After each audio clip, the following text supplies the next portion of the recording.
자, 오늘 오프닝부터 생생경제를 관통하는 키워드가 갑을병정 이런 거였습니다. 한진가, 이 갑질로 사실 유명한데 또 새로운 뉴스가 나왔고요.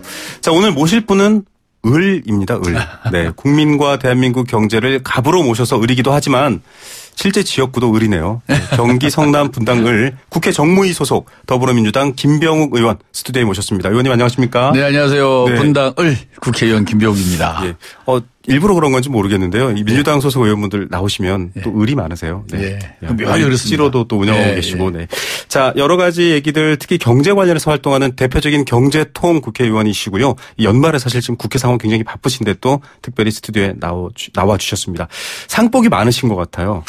네, 제가 이제 국회에서 다양한 정책을 위주로 의정 활동을 하고 있거든요. 네네. 그러다 보니까 뭐 선풀상, 네. 아름다운 말을 한 상, 뭐 그다음에 네. 소비자 보호상, 네, 뭐 등등 해서 다양한 영역에서 그리고 어제는 NGO상도 또 연락이 왔더라고요. 네네. 그리고 무엇보다도 자랑스러운 것은 우리 당에서 주는 네네. 우수 의원상이 있습니다. 국감 네. 끝나면 네. 제가 4년 연속 한 해도 빠지지 않고 네. 받아서 가장 값진 상이 아닌가 그런 생각이 듭니다. 학교에만 모범생이 있는 게 아니고요. 국회에도 모범생이 있습니다. 저는 이 상이 가장 어떤 거죠? 마음에 와닿습니다. 전 국민 대다수가 받아봤는데요. 참 쉽지 않은 상입니다. 뭘까요?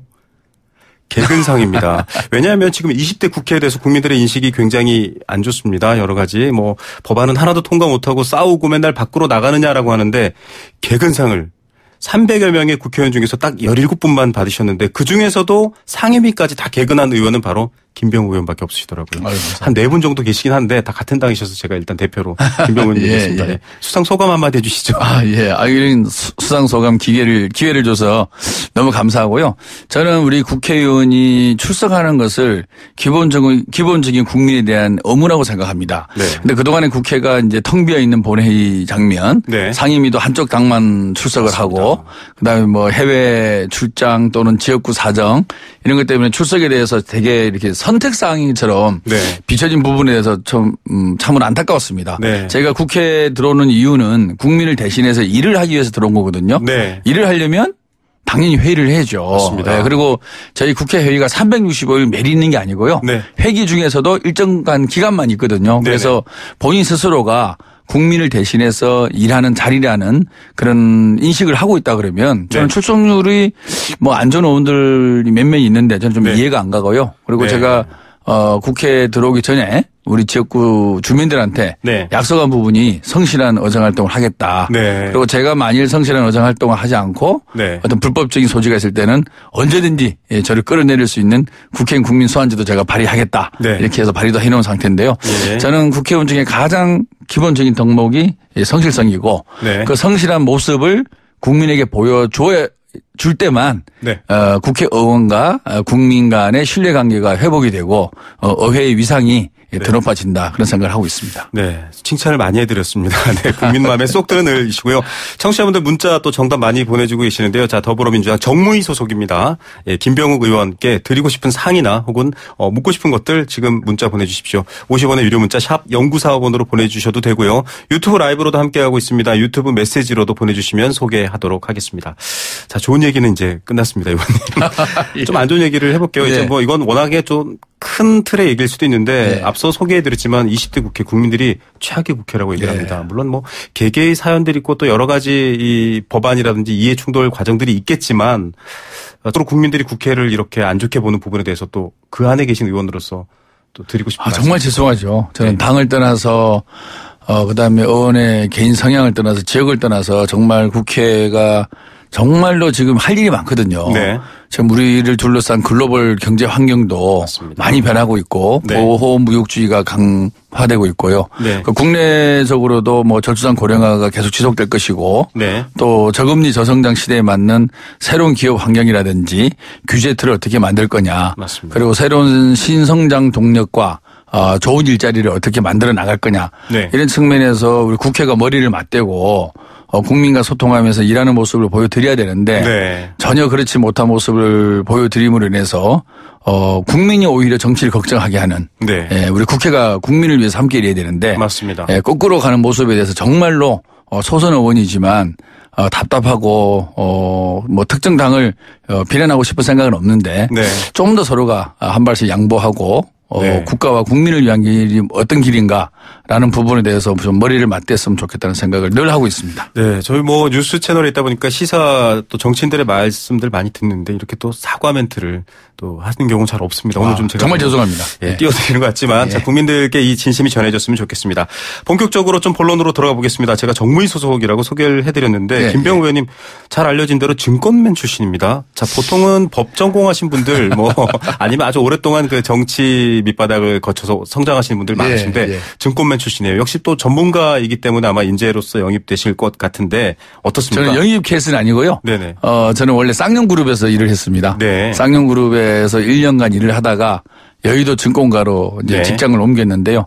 지금은 직장 이름이 금융투자협회고 제가 다닐 때는 한국증권업협회였습니다. 네, 거기서 직장 생활을 시작을 했는데요. 그러면서 제가 이제 코스닥 시장 설립할 때 주무 과장으로 일을 했었고요. 다트라고 전자공시 시스템 그 만들 때도 제가 또 일을 했었고요.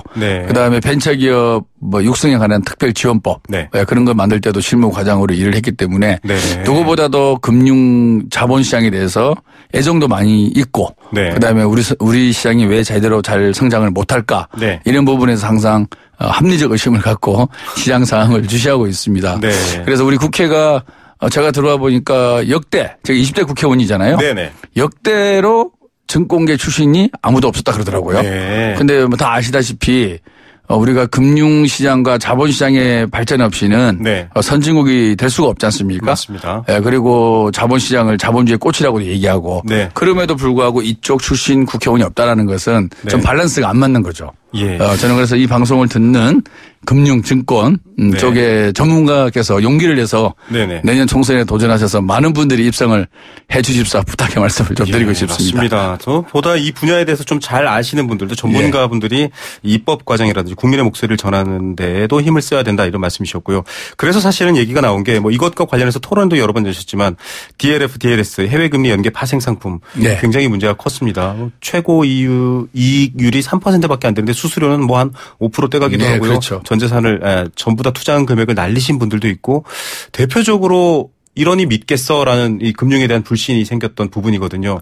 이분도 지금 좀 팔벗고 나서셨더라고요. 예, 그렇죠. 제가 이제 해야 될 역할 중에 하나가 이런 금융시장, 자본시장을 성장시켜서 지금 우리 국민들의 대부분의 자산이 부동산을 운영하고 있잖아요. 그렇죠. 예, 거의 70%가 부동산에 있습니다. 돈은 다 그쪽으로 쏠리는 게 지금 현상이죠. 그리고 이제 금융으로 오더라도 그 금융이 부동산을 통해 수익을 내는 금융 상품이 또 많이 있고.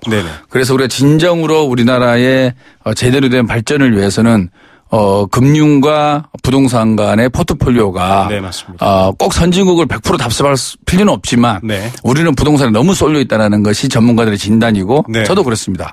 그러려면 금융과 증권 시장에서 소비자들과의 신뢰 관계를 통해서 어느 정도 수익을 낼 수 있는 그런 구조를 만들어 가야만이 부동산에 쏠려 있는 돈도 이쪽으로 금융 쪽으로 오게 되고 그 금융 쪽으로 들어온 돈은 기업으로 들어가게 돼 있습니다. 우리가 증권시장이라는 것을 돈이 있는 사람들의 그들만의 리그로 생각하는 경향이 참 많거든요. 근데 증권시장의 설립 목적이 돈이 필요로 하는 기업의 자금을 조달해 주는 시장이 바로 증권시장입니다.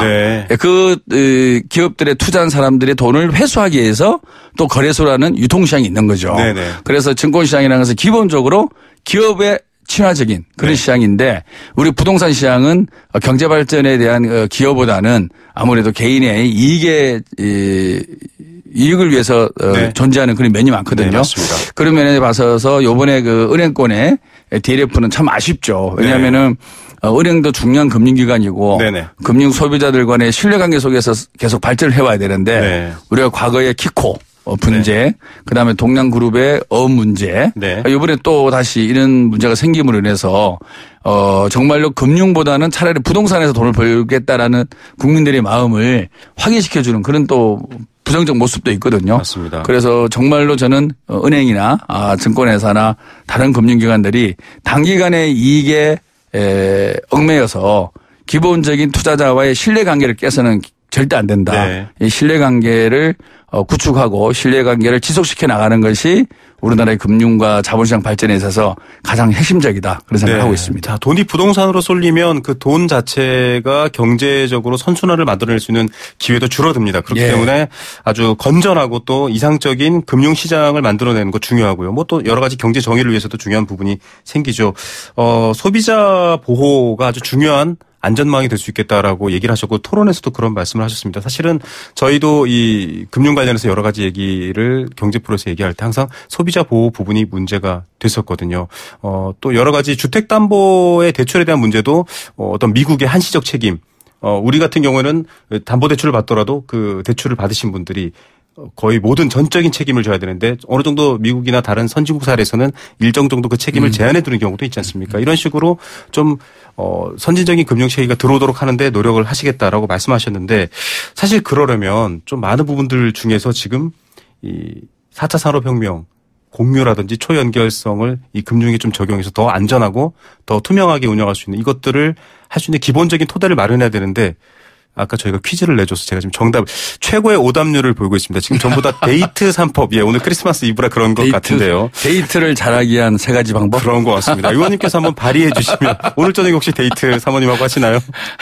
계획이 없습니다. 네, 워낙 바쁘셔서 예. 자, 대충 이렇게 얘기를 하셨으니까 지금 정답을 많이 보내주시는데 자, 이 3법. 데이터 3법입니다. 예, 제가 정답을 공개했네요. 이 얘기 안 할 수가 없는데 의원님께서도 지금 이 법 특히 정보 데이터 3법 중에 이제 개망신법이라는데요. 개인정보보호법, 망통신 관련된 법, 그다음에 신용정보법.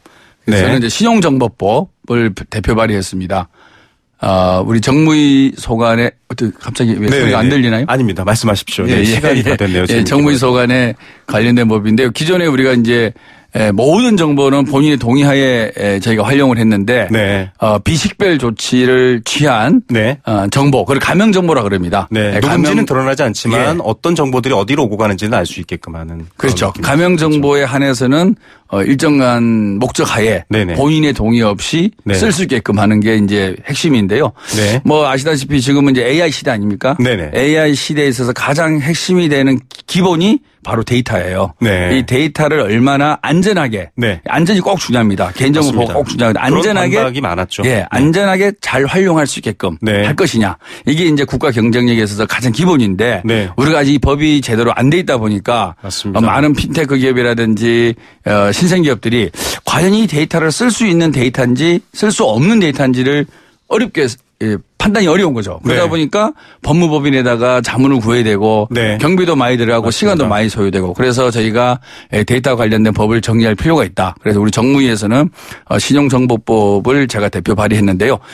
다행히 저희 상임위에서는 통과됐습니다.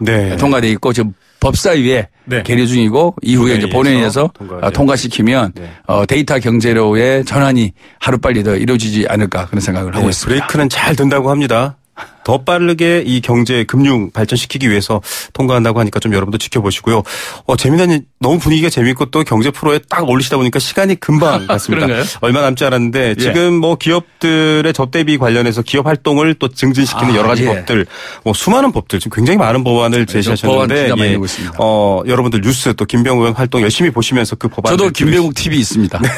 제가 업데이트는 잘 못하는데요. 저희 채널에 와서 의원님 채널 홍보를 하셨습니다. 자, 그렇게 좀 알아보시고요. 또 여러분들에게 도움되는 법안입니다. 끝으로 국회 혁신특위 활동도 하고 계십니다. 뭐 여러 가지 정무위 활동이나 개인 활동 외에 좀 국회가 앞으로 어떻게 나갈지 또 김병욱 의원께서는 어떻게 내년을 또 보내실지에 대한 전망 좀 짧게 부탁드리겠습니다. 제가 아까 이제 모두에도 말씀드리는데요. 일하는 국회 모습을 어떻게 보여줄 것인가가 제 핵심이거든요. 근데 저희가 국회 초선으로서 일을 하다 보면 회의를 할 거냐 안 할 거냐가 항상 이슈예요.